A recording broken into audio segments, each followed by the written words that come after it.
What else?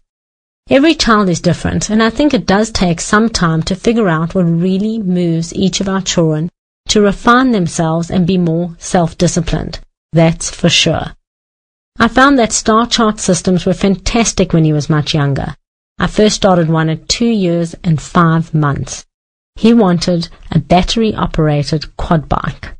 It's a 4-wheeler motorbike-type motorized toy, and I was given one to give to him by an exceptionally philanthropic man my father knew. But I didn't want to just give it to him because I thought, now what do you follow up with after such a toy is just handed to you? A puzzle. That won't cut it. So I had to think about what may serve him long term.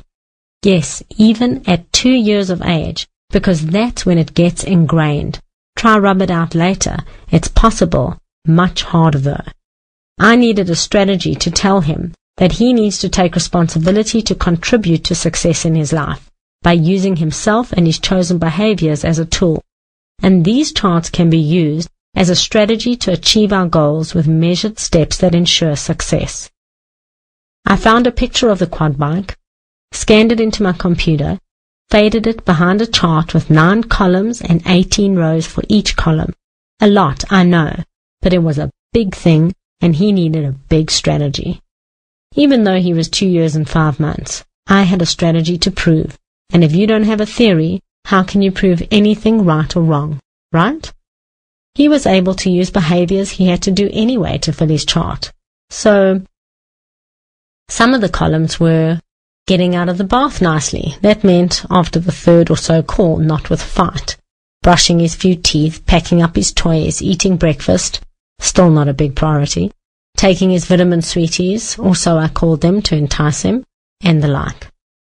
He had to fill all the spaces. We used a gold star for each block, a total of 9 by 18, so it was a lot, and he never lost focus on it for 1 day. Every day for 8 months, we found something we could add a gold star to, and it was his best time of the day to stick those stars on by himself. When I explained the chart and the process to him, he completely got it. If I fill this chart, the quad bike is mine. He didn't know I had it at my dad's office covered in a blanket, of course. Isn't that like so many of our own objectives? Perhaps we don't make enough star chart strategies for ourselves. It's X amount of money before we can take this trip or buy that thing. So let's work as a family and cover this chart and it's done. That means every journey can have a beginning, middle, and a realized dream at the end of it, and once you can see it so clearly, it's a process of filling the squares in. It's done. My son is the ideal child to use the maxim of, what gets measured improves, what gets rewarded gets done. 8 long months later, we placed the last gold star on the chart on what happened to be his 3rd birthday. You should have seen that boy on that bike for the first time. Okay, maybe you should have arrived after the first half hour of crashing into the plants and garden furniture. He was so cute and fired up and proud of himself, and he deserved to be. It's a massive accomplishment to be able to keep focus at that age for 8 months to achieve a dream. But he did. And his behavior improved, and we worked as a team to help him fill his chart. I could point out where he could be better and get a star rather than miss out on one.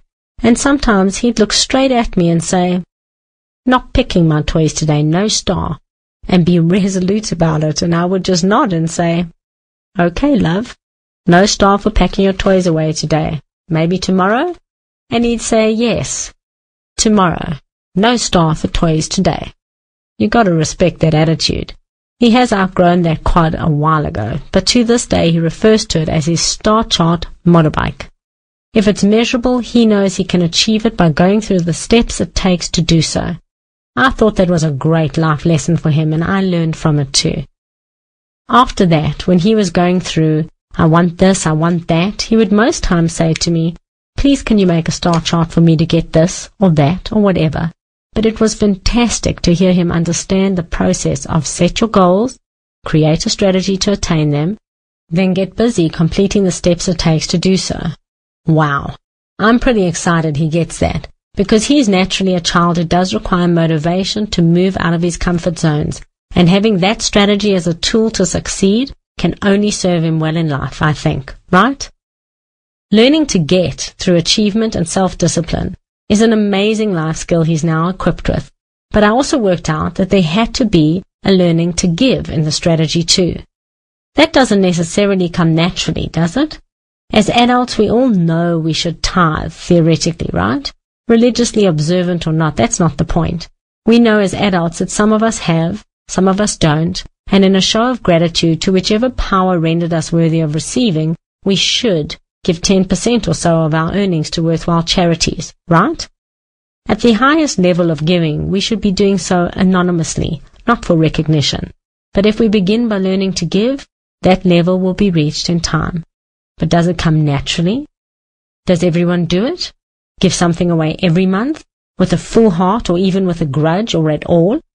Giving's not so easy. Getting is much easier, especially for children, right? So when better to teach them that as a discipline? If we let children believe they're due all they want and we don't encourage them to think of the needs of others, will they naturally? Or will they grow up with a sense of entitlement? Everything I want is due to me and I'll demand till I get it. Do you know any children believing that? It's really ugly watching that behavior manifest. Well, it is for me anyway. I was worried my children would fall prey to it, and so I planned a learn to give strategy, and it works like this. When my son had celebrated his 3rd birthday, we sat surrounded by all his presents. There were so many of them, and he really barely needed many of them. Very gently I said to him, "Wow, my boy, aren't you so lucky and blessed to have so many presents?" And he looked at me and seemed to acknowledge me. I felt encouraged and edged forward tenderly. "You know, my angel, there are lots of children who didn't get any presents for their birthdays. Isn't that sad?" Now, I had worked since he was very young, helping him identify his emotions and labeling them, to enable him to identify how he feels so he can tell me what he needs in an assertive way. So we could do happy, sad, cross, tired, etc., and both knew what we meant. Anyway, he could acknowledge the feeling associated with not getting any presents was sadness.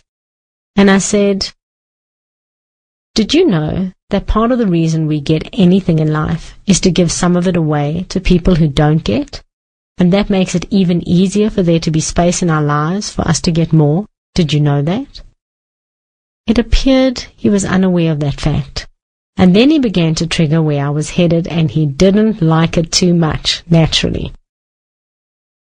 At that point I said to him, "Sweetheart, wouldn't it be special to be able to give to those children because you've got so much? I want you to help me choose 10 presents you don't have to keep so we can give them to children who don't have so much in their lives, okay?"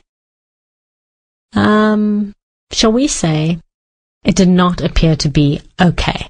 In fact, you'd have thought I said, "Surprise!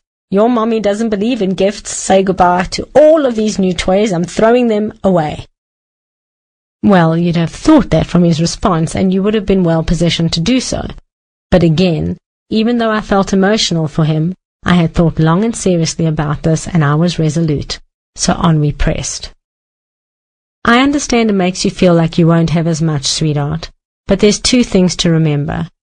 Firstly, your mommy is not going to let you play with all of these toys now anyway.